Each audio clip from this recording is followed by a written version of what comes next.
warahmatullahi wabarakatuh. Salam sejahtera dan salam akademik untuk kita semua. Perkenalkan, saya Arif Ida Ukoro, STP MSc, dosen pada program studi Teknik Pertanian Fakultas Teknologi Pertanian, Institut Pertanian Stiper Yogyakarta.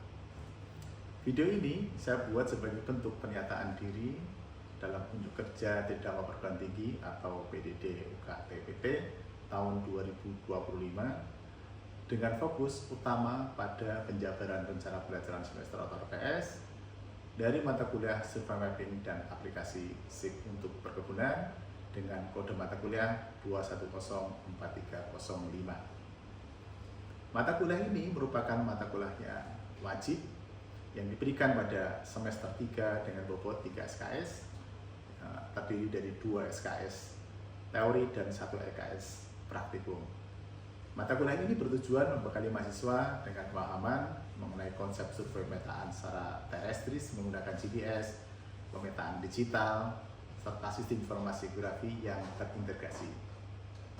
Mahasiswa akan belajar mengoperasikan perangkat lunak seperti Avanza, QGIS, ArcGIS, mulai dari input data, pengolahan, hingga penyajian data spasial dalam bentuk digital dan cetak. Terdapat 4 capaian pembelajaran lulusan atau CPL yang dibebankan pada mata kuliah ini. Yang pertama adalah CPL pengetahuan 5 atau P5, yaitu penguasaan konsep teoritis teknologi rekayasa berbasis ICT sesuai perkembangan teknologi terkini. Kemudian yang kedua, CPL sikap 12, yaitu kemampuan untuk berkarya secara inovatif dan menjaga integritas keilmuan. Kemudian yang ketiga, CPL keahlian umum 6, yaitu kemampuan dalam memilih dan memanfaatkan teknologi informasi, komputasi, dan Internet of Things. Kemudian yang keempat, CPL keahlian khusus 1, yaitu kemampuan mengidentifikasi masalah serta mendeskripsikan kondisi objek kajian melalui analisis dan interpretasi data secara tepat. Adapun capaian pembelajaran mata kuliah atau CPNK dari beberapa aspek utama, yaitu mahasiswa diharapkan mampu memahami konsep survey mapping menggunakan GPS, serta konsep pemetaan dan sistem informasi geografi. Kemudian mempraktikkan penggunaan alat dan software pengolahan data spasial, serta menganalisis dan mengintegrasikan teknologi geospasial dalam perencanaan dan pengelolaan perkebunan. Semua proses ini saja dibangun dalam kerangka sikap profesional, inovatif, dan menjaga integritas keahlian. Selanjutnya, CPNK tersebut dijabarkan ke dalam 5 sub capaian pembelajaran mata kuliah atau sub CPNK. Yang pertama, CPNK yang pertama adalah mahasiswa mampu memahami konsep survey mapping secara terestris menggunakan GPS. Kemudian sub CPNK kedua, memahami prinsip pemetaan sebagai fungsi, skala, jenis peta, dan koordinat. Kemudian yang ketiga, memahami dasar sistem informasi geografi termasuk struktur data spasial dan citra satelit. Kemudian yang keempat, mampu mempraktikkan penggunaan alat ukur serta software seperti Avanza Map, QGIS, ArcGIS untuk pemetaan dan perhitungan luasan. Yang kelima, mahasiswa mampu menganalisis aplikasi sistem informasi geografi dalam kegiatan perkebunan seperti tree counting serta integrasi GIS dan perencanaan lahan. Metode pembelajaran dalam mata kuliah ini mencakup kuliah tatap muka, tutorial, dan pembelajaran berbasis project atau project based learning. Kemudian bentuk penilaian terdiri dari penugasan individu maupun kelompok, pembuatan video, laporan praktikum, dan proyek pemetaan akhir. Komponen penilaian mencakup partisipasi mahasiswa selama perkuliahan, tugas-tugas sebesar 70%, serta ujian akhir semester sebesar 30%. Melalui mata kuliah ini diharapkan mahasiswa tidak hanya memahami teori dan teknis pemetaan, tetapi juga mampu mengintegrasikan teknologi geospasial dalam manajemen perkebunan secara profesional dan kontekstual. Akhirnya, saya mengajak seluruh mahasiswa untuk mengikuti mata kuliah ini dengan semangat eksploratif, kolaboratif, dan bertanggung jawab secara akademik. Assalamualaikum warahmatullahi wabarakatuh. Oke, Assalamualaikum warahmatullahi wabarakatuh. Waalaikumsalam warahmatullahi wabarakatuh. Terima kasih sudah pada datang semua ya pada kuliah hari ini. Hari ini kalian tahu ya kuliah apa? Aplikasi SIG untuk perencanaan dan perkebunan. Ya, kalau dalam RPS itu mata kuliahnya adalah survei mapping dan aplikasi SIG untuk perkebunan. Kayak gitu ya. Sebelum kita mulai acara kuliah hari ini, sebelumnya kita perlu berdoa dulu. Saya minta untuk Satria untuk pimpin doa ya. Silakan Mas Satria pimpin doa dulu. Baik, sebelum kita memulai pelajaran kita pada hari ini, sebaiknya kita berdoa untuk keamanan pelajaran kita masing-masing. Berdoa dimulai.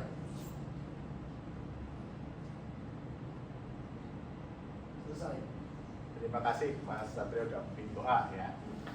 Jadi kita akan mulai dengan ini adalah kalau kemarin kita sudah membicarakan tentang survei mappingnya, lanjut sekarang kita akan mulai dengan aplikasi GIS-nya, SIG-nya, gitu ya. SIG kalau dibalik GIS sama ya.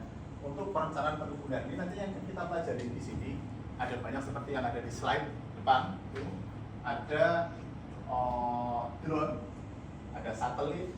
Nah, kalau yang sini yang sebelah kanan kalian itu namanya drone multicopter. Kemudian yang tengah itu adalah citra satelit, ya. Kemudian yang pojok kiri atas itu drone fixed wing ya. Kita punya juga di kampus ya, punya dua. Terus kemudian yang bawah ini adalah bagaimana kontrol dashboard di perkebunan. Ya, kontrol dashboard seperti ini. Kemudian ini adalah aplikasi ArcGIS yang kemarin juga kalian sudah pernah menggunakan. Kalau ini GPS, ini adalah salah satu model 3 dimensi yang diolah dengan menggunakan ArcGIS. Gitu ya. Oke. Lanjut, kita lanjutkan. Nah, kita mulai dengan apakah itu sistem informasi geografi. Ya, sistem informasi geografi. Apa itu sistem informasi geografi? Yang membuat ini semuanya. Ya. Kalau yang dari atas ini adalah input data, data yang diolah oleh GIS. Gitu ya. GIS itu digunakan untuk mengolah data yang ada di atas ini. Data dari drone, data dari satelit, kemudian data dari GPS. Ya. Jadi dalam kuliah ini kalian nanti saya minta untuk mempelajari ini semuanya. Gitu ya. Lanjutnya, nah, apakah arti sistem informasi geografi? Nah, kalian bisa lihat sistem berbasis komputer. Maka kalian ini berada di depan komputer, atau ya. Jadi kan udah di depan komputer semua ya. Nah, kalian bisa buka Google Map, itu berarti adalah sistem berbasis komputer. Ini contohnya GIS yang ada di situ. Yang digunakan untuk apa? Untuk input data. Jadi datanya dimasukkan nanti diolah. Setelah itu disimpan. Kamu datanya dapat ya, diolah dapat, kemudian disimpan, dianalisis atau dimanipulasi. Kalau dimanipulasi itu ketika kalian kemarin misalkan kalian pas praktikum itu ngedit, nanti mengedit, memanipulasi dalam artian yang benar gitu ya, bukan berarti manipulasi kok terus salah gitu. Kemudian setelah selesai ditampilkan, yang tujuannya untuk memecahkan permasalahan terkait kebumian. Kebumian berarti ada lokasinya, gitu ya. Nah, oke, lanjut. Nah, sekarang mulai dengan komponennya, komponen GIS ya, komponen GIS. Jadi apa yang harus ada dalam sistem informasi geografi? Apa yang harus ada? Harus ada hardware, software, data, metode, dan SDM. Nah, kira-kira seperti itu. Kalian kalau misalkan nanti lulus di Instimper ini, kalian menjadi sarjana. Nah, kalau sarjana itu berarti di orangnya. Berarti kalian menjadi apa nih? People-nya, SDM-nya. Jadi kalian jadi sarjana di sini itu levelnya adalah di atasnya manajer. Kamu udah jadi levelnya sudah manajer. Jadi ya, jadi bukan lagi kalian misalkan kalau surveyor itu dari SMA dia jadi surveyor. Kalau di kebun berarti jadi mandornya. Berarti kalau kalian sudah ini sudah jadi manajer GIS-nya gitu ya di sini. Kemudian ada juga hardware. Nah, hardware itu ada di depan kalian nih, hardware nih. Di komputer nih hardware. Nah, hardware itu ada di sini ya. Komputer, ada CPS, printer, plotter. Plotter tahu nggak kalian ya? Plotter tuh printer yang besar. Kalau printer ada A4 gitu kan, ada A3. Kemudian plotter itu dimulai dari A0. A0 ukurannya itu berarti sekitar 188 kali 79 kalau nggak salah gitu ya. Begitu ya. Terus kemudian software. Terus ada software. Software itu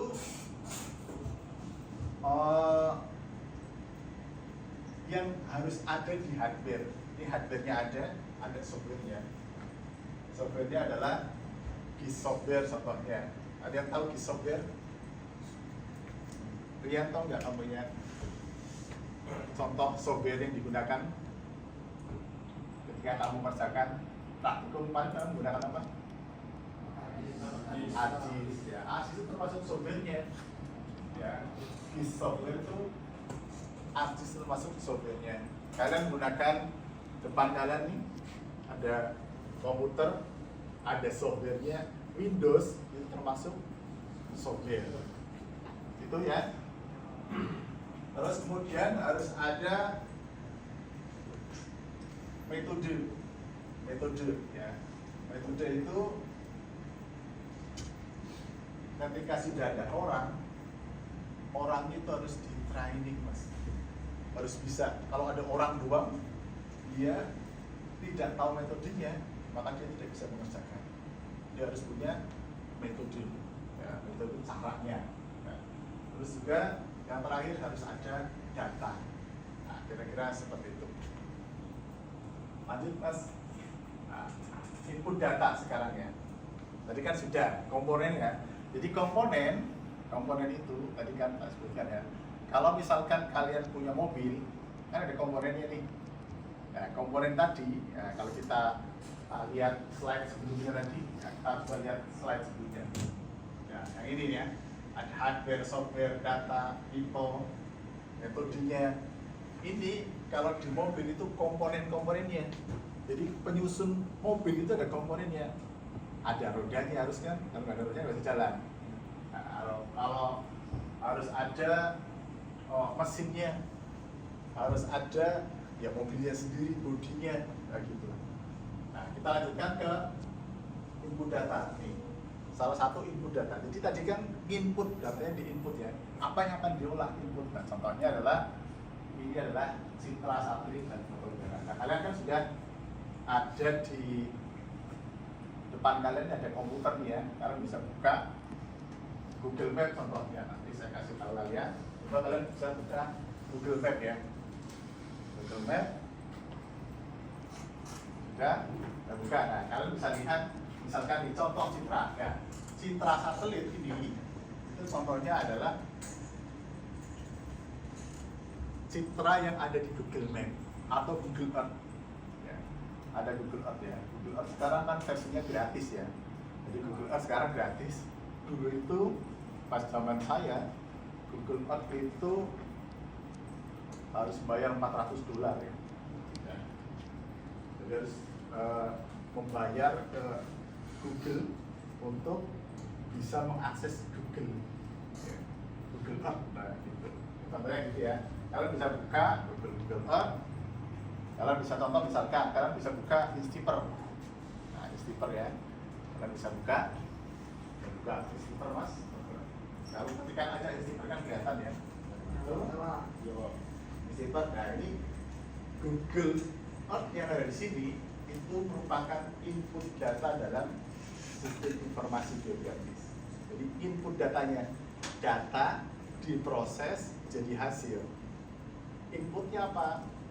Foto udara, citra satelit. Contoh citra satelit adalah citra Google Map. Ya, citra Google Map ya.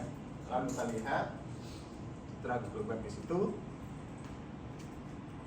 Nah, kalian bisa lihat istighfar gitu ya. Nah, kalau kalian menggunakan Google Earth, itu kalian bisa menghitung luasan di situ. Kemudian kita bisa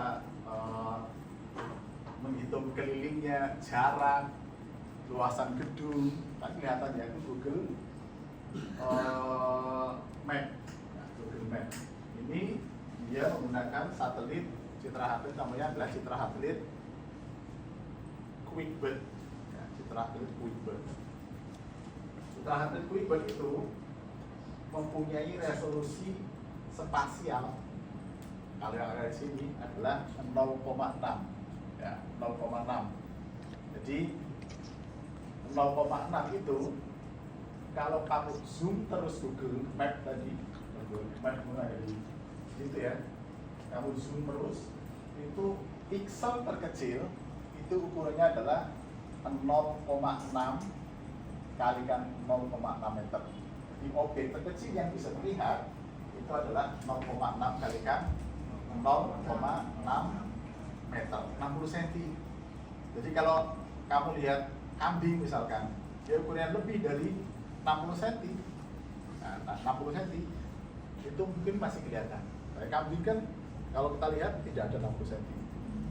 Ya, kecuali panjangnya. Itu. Kemudian input data yang pertama tadi ya itu ya. Coba kamu lihat ya, misalkan kalian lihat peta kampus kita nih, istighfar. Peta kampus kita istighfar ini. Di situ juga bisa kelihatan, bisa dilihat itu. Nah, kamu bisa lihat misalkan di sini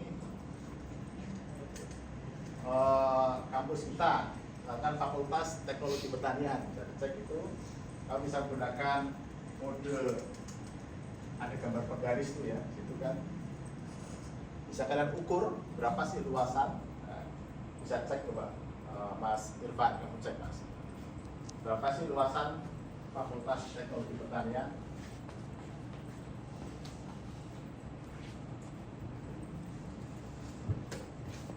Berapa Mas luasannya dalam hektar?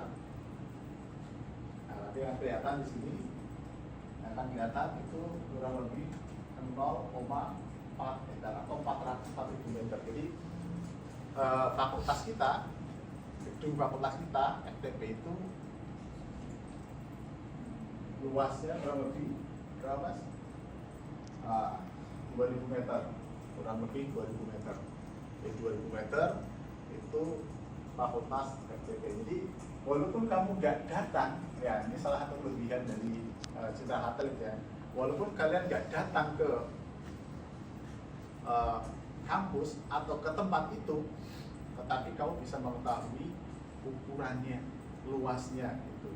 Karena kalau saya sering cerita sama kalian, walaupun kalian nih, kalian kan calon-calon asisten ya, calon-calon asisten kebun nih, kamu bisa tahu kebunnya melebihi dari mandor gitu ya. Mandor mungkin dia berinteraksi terus nih dengan sawitnya dia, tetapi dia mungkin tidak bisa melihat pohon sawit itu dari atas. Nah, kita bisa lihat dari atas, jadi bisa lihat lebih teliti ya, karena di atas lebih teliti. Oh, kebun sawitnya ini warnanya kuning, mungkin dia sakit. Kalau dilihat dari bawah, sehat-sehat aja gitu. Kemarin kan kalian juga sudah pernah tak ajarin tentang NDVI itu kan. NDVI itu gimana cara ngecek kesehatan tanamannya. Dari mana itu? Dari citra satelit. Gitu ya. Oke, ada yang mau bertanya?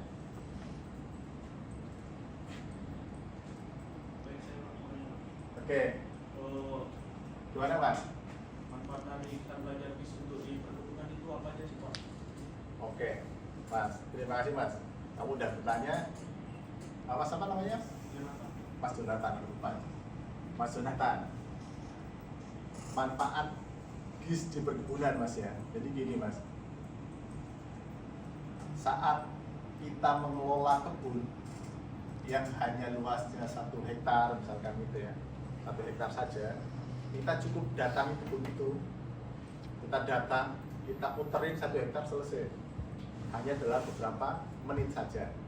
Tetapi ketika kita tahu, misalkan Sinarmas yang punya kebun hampir 540.000 hektar, ketika kita kelola segitu banyaknya, kesusahan kalau sendiri. Jadi kalau kamu mengelola itu Mas Jonathan, kamu nikah, kemudian punya anak, punya cucu, itu belum selesai kalau kamu kerjakan secara manual. Maka dibutuhkanlah citra tadi, hamparan luas seperti itu. Nanti kalian dibantu dengan menggunakan software, bisa menggunakan ArcGIS atau software yang lain. Kalian bisa kasih contoh aja ya. Oh ini yang sakit, oh ini yang sehat, nanti komputer akan mengerjakan itu secara otomatis. Jadi ketika kita mengelola sesuatu yang luas dan punya lokasi ya, maka GIS ini sangat tepat. Itu sangat tepat karena butuh, walaupun GIS itu bukan yang utama di kebun sawit. Yang utama gimana? Pupuk utama gitu kan, panen, pupuk, terus bibit yang bagus, itu utama. GIS hanya sebagai tool atau support saja. Tapi kalau tanpa GIS kita akan kesulitan. Ya, seperti itu kira, kurang lebih seperti itu Mas ya. Oke, begitu. Ada pertanyaan lagi? Ini sudah jam berapa nih ya?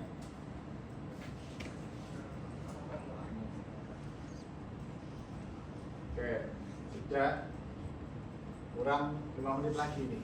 Ada pertanyaan lagi sebelum kita akhiri untuk sesi kali ini ya? Tadi kan kita belajar tentang teknologi ya, tentang teknologi GIS, input data itu apa, komponen itu apa yang harus ada, gitu ya.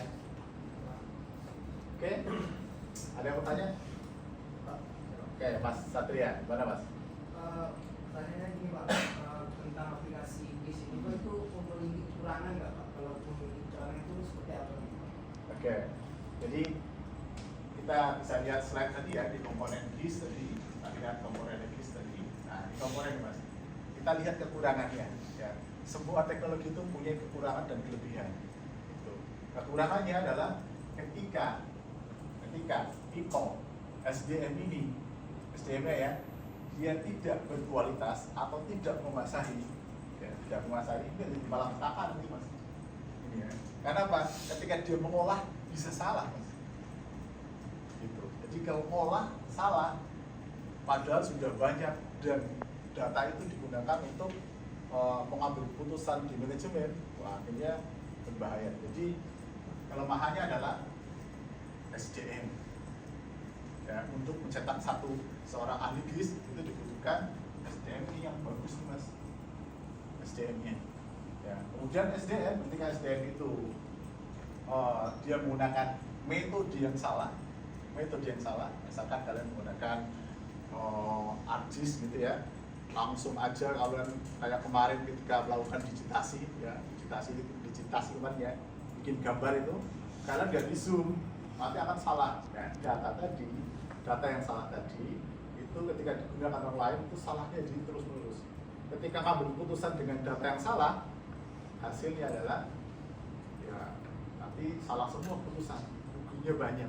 Nah, gitu. Jadi itu salah satu kelemahannya. Kemudian di hardware juga GIS itu kalau kalian sering main game, misalkan kamu tahu sering main game kan ya, jadi dia butuhkan hardware yang besar yang bagus, spek komputernya spek yang tinggi. Nah itu kan, jadi kan lebih mahal. Di software ada lisensi. Nah walaupun kita bisa menggunakan GIS ya, lumayan. Di data ini ya, datanya ini sangat besar sehingga membutuhkan software dan hardware yang tinggi. Itu salah satu kelemahannya gitu ya. Kelemahannya tapi bisa ditutupi dengan kelebihan Mas.